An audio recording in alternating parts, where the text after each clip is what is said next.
خدا کو بھی خوش کرتے ہیں اور آدمیوں کو بھی خوش. اور پولس کہتا ہے اگر اب تک میں آدمیوں کو خوش کرتا میں خدا کا بندہ نہ ہوتا. کیونکہ ایسا ایماندار اگر خدا کے ساتھ چل رہا ہے اس کے اندر پرابلم ہے, کمی ہے, اور کمی جو ہے خدا خود بھی نکالتا ہے. اور دیکھیں آگے کیا کہتا ہے. کا شریعت ہی کے وسیلہ سے شریعت کے اعتبار سے مر گیا تاکہ خدا کے اعتبار سے زندہ ہو جائے. کیونکہ شریعت جو ہے وہ آپ کو قانون سکھاتی ہے. اور پولس ایک جگہ رومیو کے خط میں کہتا ہے شریعت تم پر الزام لگاتی ہے. کیونکہ جب تم گناہ کرتے ہو تو گناہ جو ہے وہ شریعت کے خلاف ہو جاتا ہے. اور خدا نے گناہ کرنے کی وجہ سے شریعت دی تھی تاکہ قوم جو ہے وہ سدھر جائے. اور جب قوم نے گناہ کر لیا خدا نے شریعت کو نازل کیا.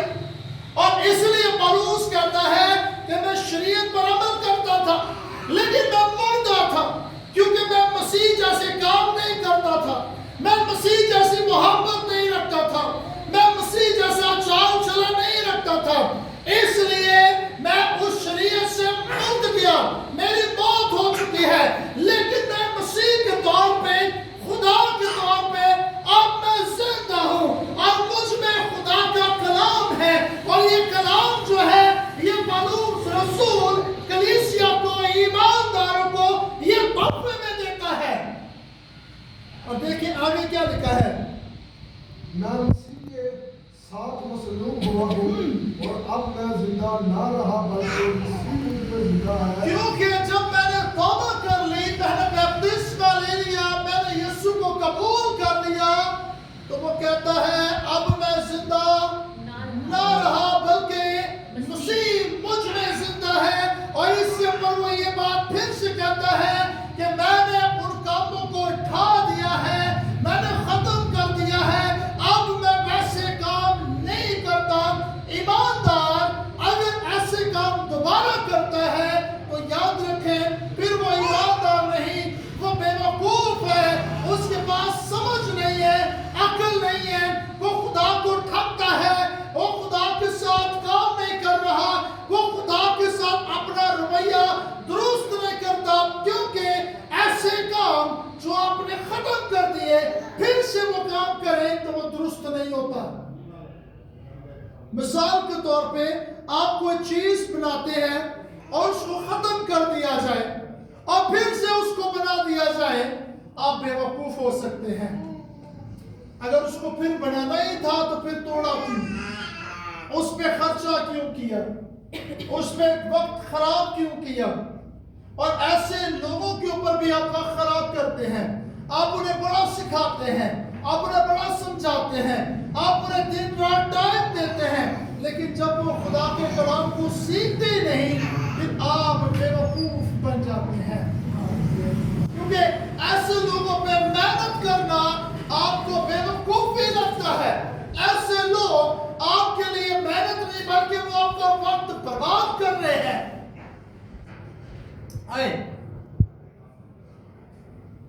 اس کے تیسرے باب کی ذرا تیسری آیت کو ذرا دیکھیں. میں تم سے صرف یہ دریافت کرنا چاہتا ہوں کہ تم نے شریعت کے عمل سے روح پایا یا ایمان کے پیغام سے. کیا تم ایسے نادان ہو کہ روح کے طور پر شروع کر کے اب جسم کے طور پر کام پورا کرنا چاہتے ہو؟ کیونکہ جب آپ توبہ کرتے ہیں آپ یسوع مسیح میں بڑے مسرور ہوتے ہیں. ہم جب توبہ کرتے ہیں ہمارا دن رات ہمارا دھیان یسوع مسیح پہ لگا ہوتا ہے.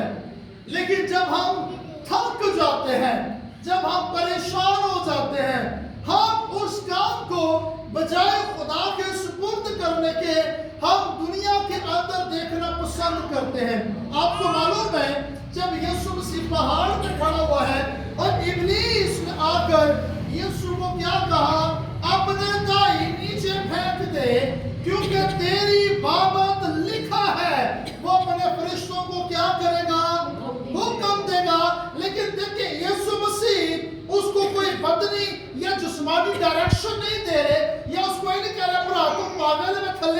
سکھاؤں گا, نہیں, بلکہ یسوع مسیح نے کلام سے ہی اس کو کیا دیا, جواب دے دیا اور کہا تو خداوند اپنے خدا کی آزمائش نہ کر.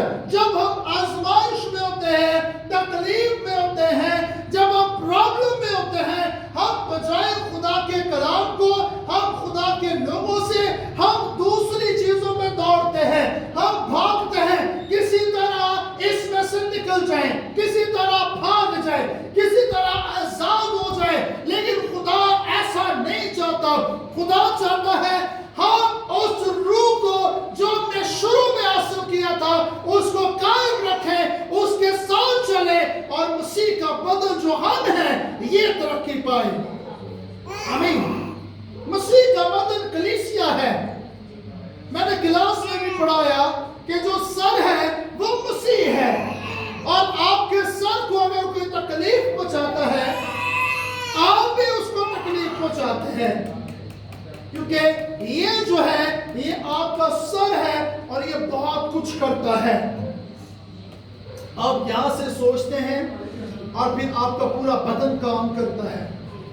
اگر کسی کا ذہن پیرالائز ہو جائے تو پھر اس کا بدن کیا ہوتا ہے, وہ کسی کام کا نہیں ہے, وہ مردہ ہے, وہ لیٹا ہوا ہے.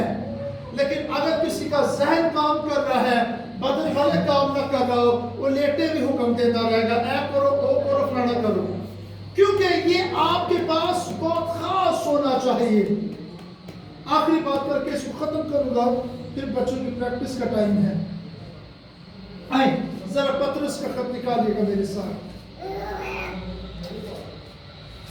سوری, تیتس کا خط, تیتس کا خط ذرا میرے ساتھ نکالیے گا. Thank you, Jesus.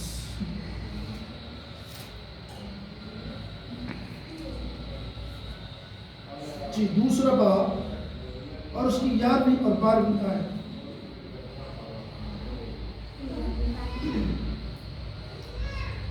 کیونکہ خدا کا وہ فضل ظاہر ہوا ہے جو سب آدمیوں کی نجات کا باعث ہے, اور ہمیں تربیت دیتا ہے تاکہ بے دینی اور دنیاوی خواہشوں کا انکار کر کے اس موجودہ جہاں میں پرہیزگاری, راست بازی اور دینداری کے ساتھ زندگی گزارے. کتنی ضروری بات تیتس بھی کر رہا ہے, اور تیتس پالوس رسول کا شاگرد بھی ہے. اور دیکھیں ہم نے استاد کی باتوں پہ بھی غور کیا, اور تیتس یہاں پر کتنی خاص بات کرتا ہے.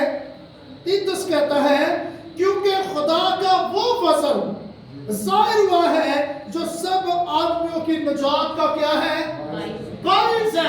اس کا مطلب تیتس بتا رہا ہے کہ ایمانداروں کے لیے فضل نازل ہو چکا ہے, اور وہ یسوع ہے, اور اس کا فضل صرف ایک کے لیے نہیں بلکہ تمام ایمانداروں کے لیے ہے. وہ بچوں کے لیے بھی ہے, وہ بڑوں کے لیے ہے, وہ نوجوانوں کے لیے ہے, وہ بوڑھوں کے لیے ہے, وہ بیواؤں کے لیے ہے, وہ یتیموں کے لیے ہے, پوری دنیا کے لیے. وہ کہتا ہے اس کا فضل نجات کا باعث ہے, کیونکہ ہم نے نجات فضل سے حاصل کی ہے, اور اس کا فضل ہمارے لیے نجات بن گیا. اور آگے خدا کا بندہ کہتا ہے اور ہمیں تربیت دیتا ہے تاکہ بے دین اور دنیاوی خواہشوں کا انکار کر کے اس موجودہ جہان میں پرہیزگاری اور راست بازی اور دینداری کے ساتھ زندگی گزارے. کیونکہ جو کچھ ہمیں دیا گیا ہے وہ خدا کا ہے, وہ ہمارا اپنا نہیں. اسی قبضہ کر کے کہیں نہیں بیٹھے ہوں گے اے میرا ہی ہے. یقین کریں میں جب کبھی براق کو دیکھتا ہوں, یہ بات میں پہلے کسی سے کر بھی رہا تھا, مجھے نہیں پتا میں کس سے کر رہا تھا, خیر میں کر رہا تھا بات. میں نے یہ بات کی, میں نے کہا براق جیسی عمر کے جو بچے ہوتے ہیں آپ انہیں کوئی چیز پکڑا دیں ان سے چھڑانا مشکل ہوتا ہے, کیونکہ وہ سمجھتے ہیں یہ میری چیز ہے. ایسا ہی ہے. اور آپ یقین کریں آج ایمانداروں کا بھی یہی حال ہے. اگر خدا نے کوئی نعمت دے دی ہے, کوئی برکت دے دی ہے, ہم اس کو چھپاتے ہیں, ہم اس کو دکھاتے نہیں. اسی کہنے